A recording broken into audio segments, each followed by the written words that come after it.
Hello सबको स्वागत है आपका हमारी आज की नई वीडियो में। इस वीडियो में हम बात करेंगे एजुकेशनल इंस्टीट्यूशंस जो ब्रिटिश एरा में थे और उनका क्या रोल जो है वो हमारी जो आज़ादी की जो संघर्ष था उसमें हमारा क्या रोल रहा उसके बारे में बात करेंगे।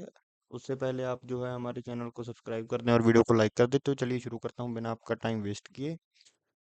देखिए जो एजुकेशन थी वो पहले जब जो अंग्रेज़ों वाले जो हम कह सकते हैं कि जो फॉर्मल स्कूल्स जो हैं, जो फॉर्मल स्कूल्स या हम कॉलेजेस कह सकते हैं, एजुकेशनल इंस्टीट्यूट जो भी, उनसे पहले जो है ये जो कोई भी ज्ञान की बात की लोग पढ़ना लिखना कहाँ से सीखते थे, वो सीखते थे रिलीजियस इंस्टीट्यूशन से।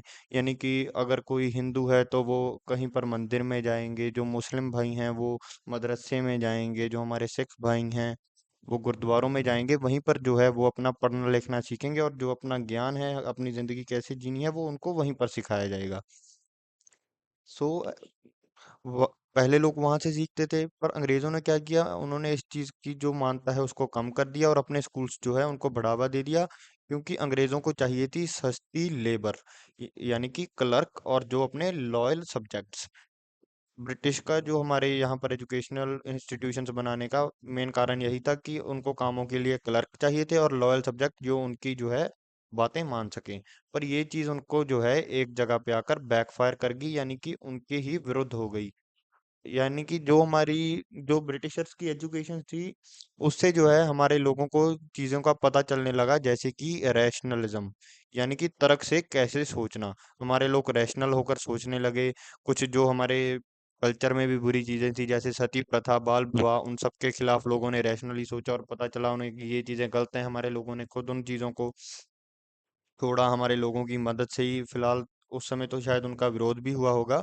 चलिए अब हम बात करते हैं कि ऐसे इनके जो एजुकेशनल इंस्टीट्यूट लाने से क्या क्या हुआ। उनके जो एजुकेशनल इंस्टीट्यूट्स लाने की वजह से जो है इंडियन मिडिल क्लास वो भी पढ़ने लगा। पहले जो है वो ज्यादातर जो है अच्छी एजुकेशन उन्हीं के पास होती थी जो होते थे इलीट क्लास, यानी कि जिनके पास जो है बहुत ज्यादा पैसा होता था। इसी की वजह से जो है ये कॉलोनियल रूल भी हम कह सकते हैं वो खत्म होने लगा, क्योंकि जो है हमारे लोगों को समझ आ गई कि कैसे हमें पॉलिटिकली अपने आप को ऑर्गेनाइज करना है, कैसे रिफॉर्म मूवमेंट्स लाने हैं और वो सब। चलिए अब हम बात करेंगे एजुकेशनल इंस्टीट्यूट्स की और कैसे कि वहां से जो है क्रांतिकारी निकले। उससे पहले मैं आप सबको एक क्वेश्चन पूछूंगा, जो इस क्वेश्चन का कमेंट बॉक्स में आंसर देगा उसको हम एक बहुत अच्छा सा गिफ्ट देंगे कि भगत सिंह जो है वो कौन से जो है कॉलेज से पढ़े थे और कहाँ से, वहां से उनके साथ साथ कौन से क्रांतिकारी थे। सबसे पहले जो बात है वो है हिंदू कॉलेज कलकत्ता की, जो एस्टेब्लिश किया था डेविड हेयर और राजा राममोहन राय ने 1817 में। ये एक बहुत इंपॉर्टेंट कॉलेज है। एक ये कॉलेज इंपॉर्टेंट है और एक जो है बनारस हिंदू यूनिवर्सिटी और एनी बसंत इंस्टीट्यूशन। ये जो है हिंदू कॉलेज जो कलकत्ता का था, ये जो है ये सेंटर बन गया था रिजाइनेंस का और जो सोशल रिफॉर्म्स थे उनका बंगाल में। और इन्होंने जो है बहुत अच्छे क्रांतिकारी जिनका आपने नाम सुना होगा, ईश्वर चंद्र विद्यासागर, उनको वो भी यहीं से पढ़े थे और यहीं से वो हम कह सकते हैं पॉलिश होकर निकले थे। और यही जगह जो है वो बर्थ प्लेस है यंग बंगाल मूवमेंट का, जिसको जो है हेनरी लुइस ने लीड किया था। उस जो है रेवोल्यूशन का हम कह सकते हैं उस मूवमेंट का बर्थ प्लेस भी जो है वो हिंदू कॉलेज कलकत्ता ही है। अब हम बात करेंगे अलीगढ़ मुस्लिम यूनिवर्सिटी की, जिसकी स्टेब्लिशमेंट हुई थी 1875 में।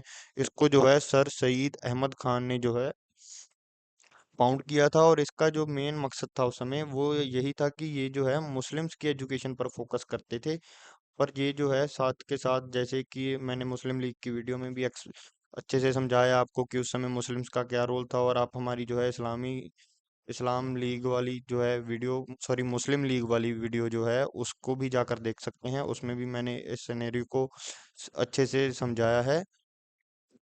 आप समझ सकते हैं कि मैं क्या कहना चाहता हूँ। तो ये जो है इस यूनिवर्सिटी ने जो है अपनी लॉयल्टी जो है वो ब्रिटिशर्स के साथ रखी, क्योंकि उस समय के जो मुस्लिम्स थे वो ऐसा समझ रहे थे कि जो कांग्रेस की मेजॉरिटी हिंदू लीडरशिप है वो हमारे साथ जो है वो भेदभाव कर रही है।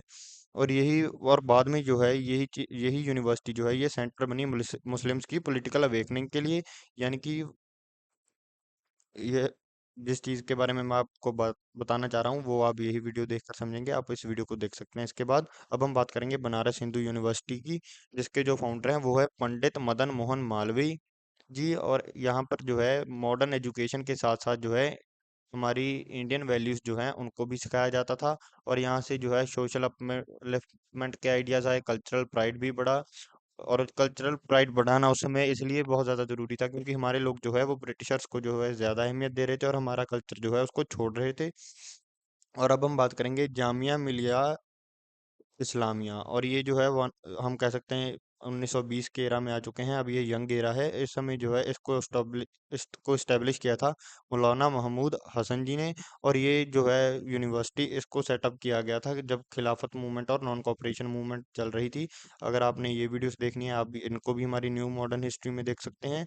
और यहीं से जो है स्वदेशी एजुकेशन का आइडिया निकला, सेल्फ सेल्फ रिलायंस का आइडिया निकला और नेशनल यूनिटी का भी। और फिर हम बात करेंगे विश्वा भारती यूनिवर्सिटी, जिसको जो है रविंद्रनाथ टैगोर जी ने जो है फाउंड किया था। यहाँ पर जो है इंडियन कल्चर, इंटरनेशनलिज्म और नॉन वायलेंट रेजिस्टेंस, यानी कि कैसे शांतमय तरीके से हम अंग्रेजों के विरुद्ध लड़ सकते हैं। और यहाँ से और ये जो है एक मेन प्लेटफॉर्म बना कल्चरल नेशनलिज्म का। और फिर आता है फर्ग्यूसन कॉलेज पुणे। अगर मैं आपको मेन मेन बता दूं, सबसे मेन जो है यहाँ जो है Annie Besant Central Hindu College, ये मेन है। National Council of Education Bengal, ये भी इंपॉर्टेंट है। वैसे तो सभी इंपॉर्टेंट है, एक बार सभी के बीच में से आपने गो थ्रू होना है। और ये तीनों भी इंपॉर्टेंट है, ये वाली बना हिंदू कॉलेज, अलीगढ़ मुस्लिम यूनिवर्सिटी और बनारस हिंदू यूनिवर्सिटी। ये चार जो है मैंने आपको बताया, ये चार इंपॉर्टेंट है। और ये जो है Annie Besant Central Hindu College, ये जो है बाद में जो है बनारस हिंदू यूनिवर्सिटी में मर्ज हो गया था। और ये जो है एनी बसंत क- जे एनी बसंत जी ने ये जो है सेंट्रल हिंदू कॉलेज को एस्टेब्लिश किया था। और यहीं से जो है थियोसॉफिकल आइडियाज जो है निकले थे। और जो जिद्दू कृष्ण मूर्ति है, एक स्पिरिचुअल लीडर हैं, वो भी जो है थियोसॉफिकल सोसाइटी के ही जो हैं फॉलोअर थे, यानी कि वो थियोसॉफिकल सोसाइटी में ही पले बड़े थे। और यहीं में जो है सेल्फ रूल के आइडिया को भी नरिश किया गया। और जो एजुकेशन है वो इंडियन कल्चर की यहाँ से रूट बनी। अब हम बात करते हैं फर्ग्यूसन कॉलेज पुणे के बारे में। इसके जो फाउंडर हैं वो थे बाल गंगाधर तिलक जी और गोपाल गणेश अगारकर, जो कि एक हम कह सकते हैं फ्रीडम फाइटर्स ही थे। और इनके जो है स्ट्रॉन्ग लिंक्स थे नेशनलिस्ट पॉलिटिक्स के साथ और सोशल रिफॉर्म्स के साथ। और जब स्वदेशी मूवमेंट हुई और होम रूल मूवमेंट हुई, तो इस कॉलेज के जो स्टूडेंट्स और टीचर हैं उन्होंने भी इसमें बहुत बढ़ चढ़ कर पार्ट लिया था।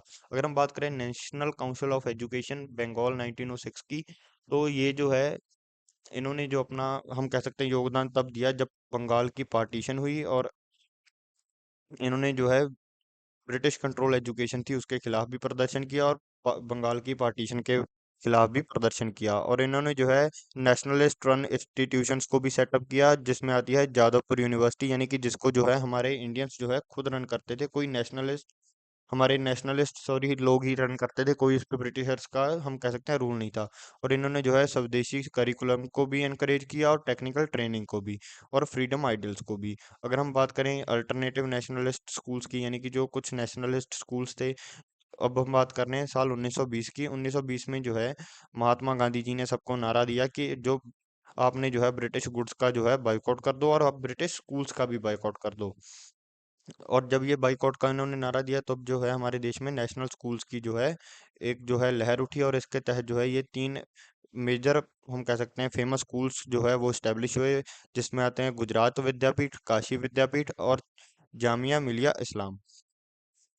अगर हम बात करें कि इन यूनिवर्सिटीज़ का रोल क्या था, इनका रोल था कि इन्होंने इंडियन लैंग्वेजेस जो थी उनको प्रमोट किया और उनका लिटरेचर जो है उसको बचाए रखा। सेल्फ रिलायंस और एंटी कॉलोनियल कॉन्शियसनेस भी यहीं से बढ़ी, यानी कि अंग्रेज़ों के खिलाफ हमारे लोगों में जो हम कह सकते हैं क्रांति, वो भी इन्हीं कॉलेजेस में से आई। क्योंकि यहाँ पे जो हमारे मिडिल क्लास लोग थे और बहुत सारे बच्चे इकट्ठे पढ़ रहे थे, तो उन्होंने जो है रैशनली सोचा कि हमारे साथ जो हो रहा है वो गलत हो रहा है और इसके खिलाफ हम कैसे प्रदर्शन कर सकते हैं, वो भी इन्होंने कॉलेजेस में ही सीखा। और पढ़ाई लिखाई जो है रेवोल्यूशन में बहुत ज़्यादा इंपॉर्टेंट होती है, क्योंकि मैं आपको पिछली किसान सभा वाली वीडियो में भी बता चुका हूँ। आपने अगर नहीं देखी, मॉडर्न हिस्ट्री वाली प्लेलिस्ट में जाकर आप देख सकते हैं कि कैसे जो है हमारी किसान यूनियंस थी, उनके जो अगर जो पीजेंट्स थे वो कैसे वो पढ़े लिखे नहीं थे, तो कैसे उनको इफेक्ट हुआ उनकी यूनियन को, क्योंकि उनको बेवकूफ़ बनाना आसान था क्योंकि वो पढ़े लिखे नहीं थे। और ये जो है ये सेंटर ऑफ रिक्रूटमेंट बने नॉन कॉरपोरेशन और सिविल डिसोबीडियंस मूवमेंट के लिए, यानी कि जो लोग प्रदर्शन कर रहे थे नॉन कॉरपोरेशन मूवमेंट में और सिविल डिसोबीडियंस मूवमेंट में, उसमें बहुत सारा रोल जो है टीचर्स और स्टूडेंट्स का भी था। अगर हम बात करें कि एजुकेशनल इंस्टीट्यूशंस ने फ्रीडम मूवमेंट में कैसे डायरेक्टली इफेक्ट किया, तो उसमें आता है कि पॉलिटिकल अवेयरनेस, यानी कि जो हमारे जो स्टूडेंट्स हैं उनको देश के बारे में और हमारे देश के इतिहास के बारे में पता चला। और लीडरशिप ट्रेनिंग, यानी कि बहुत सारे जो लीडर्स हैं जैसे गांधी, नेहरू, बोस, वो भी ऐसे इंस्टीट्यूशन से निकले, मैंने आपको बता भी चुका हूँ। जैसे ईश्वर चंद्र मालवीय जी भी ऐसे ही एक कॉलेज से निकले थे, भगत सिंह जी भी ऐसे ही कॉलेज से आए थे। और काउंटर नेरेटिव, यानी कि इन्होंने जो है कॉलोनियल हिस्ट्री को चैलेंज किया हमारे इंडियन कल्चर के हिसाब से। यानी उन्होंने कहा कि हमारा कल्चर भी महान था, आप हमें नहीं बचा रहे हो, हम वैसे भी महान ही थे। और जो रिक्रूटमेंट हब्स थे, यानी कि जे ये जो यूनिवर्सिटीज और कॉलेजेस थी, ये रिक्रूटमेंट हब्स बने प्रोटेस्टर्स के लिए और क्रांतिकारियों के लिए। और स्वदेशी मूवमेंट भी जो है वो यहीं से निकली। और बायकॉट ब्रिटिशर्स का, वो भी ऐसे एजुकेशनल इंस्टीट्यूशन से ही शुरू हुआ, क्योंकि यहाँ पर जो है बच्चे वो बहुत ज़्यादा लिटरेचर पढ़ रहे थे और उनको जो है बहुत सारी क्रांतियों के बारे में पता चल रहा था कि कैसे जो कम्युनिस्ट लोग हैं वो कैसे सरकारों का विरोध कर रहे हैं कैपिटलिस्ट लोगों के खिलाफ। और कैसे जो है हमारे फ्रांस में रेवोल्यूशन हो रही है। सो यही हुआ। अगर मैं आपको एक छोटी सी समरी दे देता हूँ। सो इनमें से अगर मैं आपको बताऊं, सो बनारस हिंदू यूनिवर्सिटी, अलीगढ़ मुस्लिम यूनिवर्सिटी, हिंदू मुस्लिम कॉलेज, और हमारी जो है एनी बसंत जी का इंस्टीट्यूशन सेंट्रल हिंदू कॉलेज, ये भी इंपॉर्टेंट है। और पर ये जो है बाद में बनारस हिंदू यूनिवर्सिटी में जो है मर्ज हो गए थे। अगर हम इनके फाउंडर्स की बात करें तो हिंदू कॉलेज के फाउंडर हैं डेविड हरे और राजा राम मोहन रॉय। और मालवीय जी जो है वो फाउंडर थे बनारस हिंदू यूनिवर्सिटी के। इसके साथ साथ जो है आप एनी बेसंत भी लिख सकते हैं।